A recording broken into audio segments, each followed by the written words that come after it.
All right, welcome back everybody. Today we're going to do shape tweens. All right, so I'm going to just show you a basic shape tween and how it works, and then I'll show you the project, which is we're going to take a shape and convert it into a letter, and it allows us to use shape hints. One of the most important things about shape tweens is that you keep them simple. It is not a morph tool. You're not going to be able to like morph Mickey Mouse into Goofy and have it come out nice. So you got to really plan something simple. So let me show you a very simple shape tween. Now you probably already watched the video that I shared with you already as part of the project. And so I'm just going to cover a very simple shape tween, and then we'll look at and then I'll show you how to do the project and what I want you to submit. Okay, so create new project. Okay, full HD, 1920 by 1080. All right, so you're going to convert one shape into another shape over time, and the software will do all the hard work. So we're basically just going to create a simple shape. In this example, we're just going to take, let's say, a rectangle, and I'm going to take the outline off of it. So a rectangle with no outline.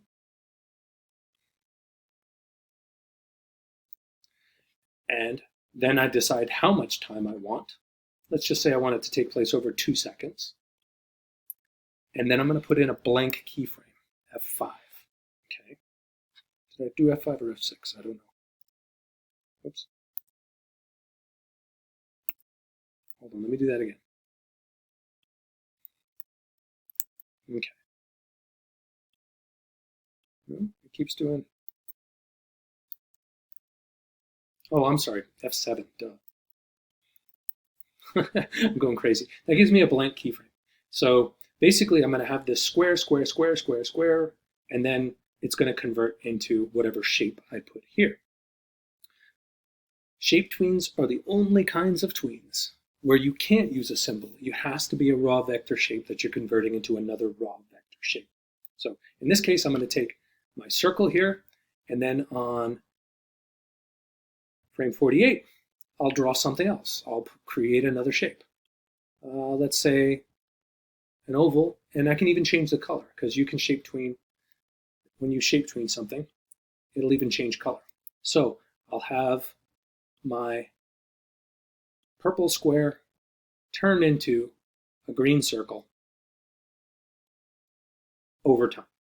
So keyframe 1, purple square, all the way up to frame 47, and then in frame 48, green circle. No symbols. This is the only time you can't use symbols. Right? I'll highlight the frames by clicking here, so that highlights everything. And then right-click in the highlighted frames and apply your shape tween. It's the third one down. Okay, and press the Enter key.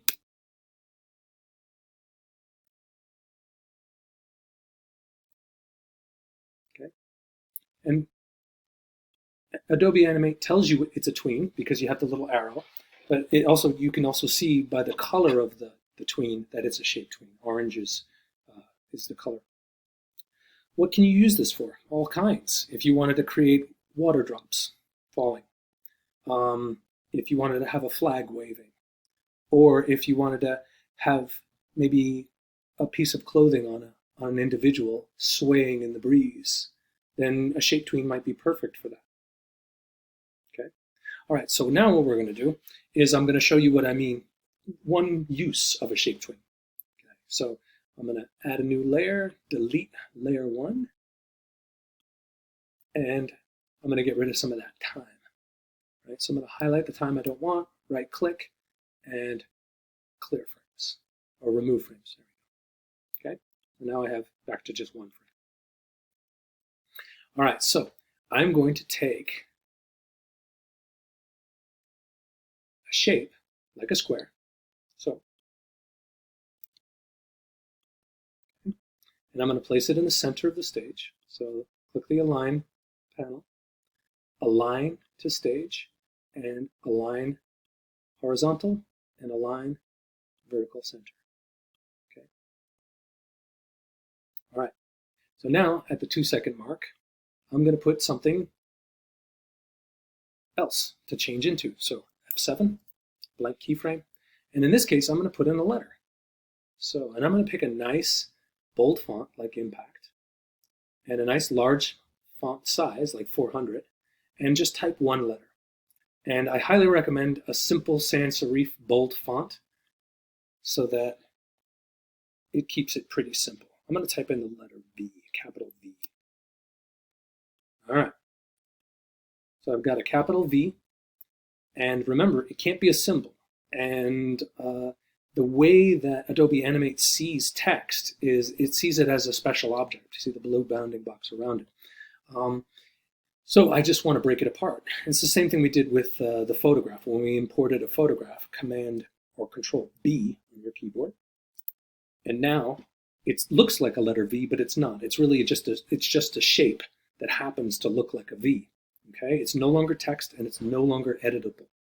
Okay, so what I want to do is I want to align it with the box, right? So we get a nice tween. So what I'm going to do is introduce you to a new feature.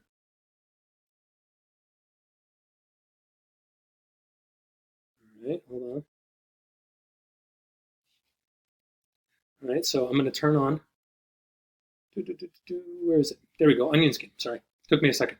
I'm going to turn on Onion Skin so that you can, basically, if you look at your timeline here, it allows you to see the frame that you're looking at and also the previous two frames. Now, really, it doesn't matter how many frames I need right now. I can stretch that out, and I really only need to see one frame behind. I need to see the blue box. So what I can do now is I can reposition this guy. So align, align, center, center, and then I want to scale it up so that it fits nicely. Okay, see what I did? And then I can turn onion skinning off. We'll do more onion skinning later. And so now you can see I'm going to have a shape tween of the green box into the letter V. So what I'll do now is highlight the frames like I did before, right click, create the shape tween, and let's see what it looks like. Now, it's not going to look pretty, I don't think, because the software doesn't know exactly what you're trying to do, so it might need a little help. Oh, that's not how I wanted it to tween. Okay, do you see that? I mean, it's cool, but it's not what I wanted. And it's really important in animation that you plan out your designs and plan out your animations and then plan out how you want them to animate. So it's really important to think about this in advance. So what I really wanted to have happen is I wanted these two bottom corners to move in and the V portion to go down from the middle, okay? The rest I just wanted to keep pretty straight. I didn't want it to kind of flip over like it's doing here, okay? So we use shape hints to make that happen, okay? So if I scroll back to the beginning, I'll use a shape hint, and I'll basically just show you how they work. You apply them one at a time, and basically what it does is it tells the software to match points, basically, to control anchor points, essentially. So Control, Shift, H, right, on the keyboard.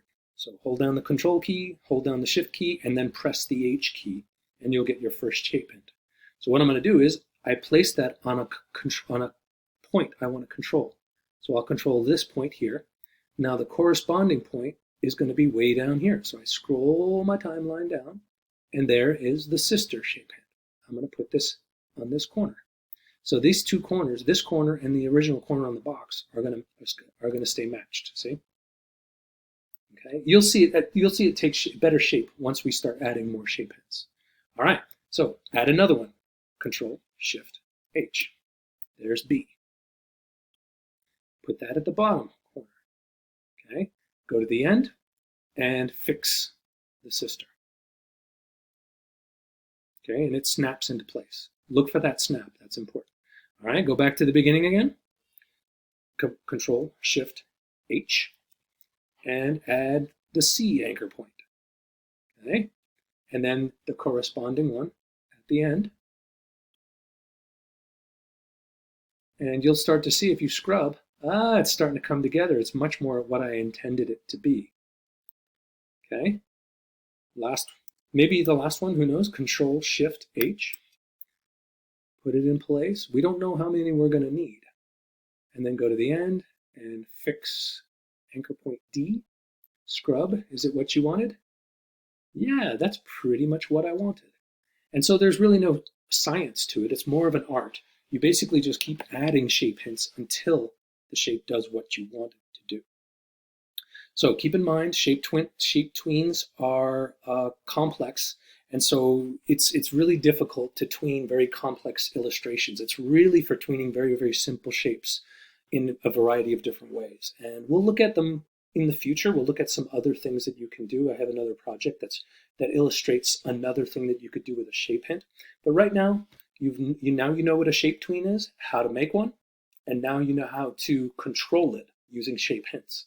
There you go. We'll see you in the next video. And just upload this project as shape hints and your name.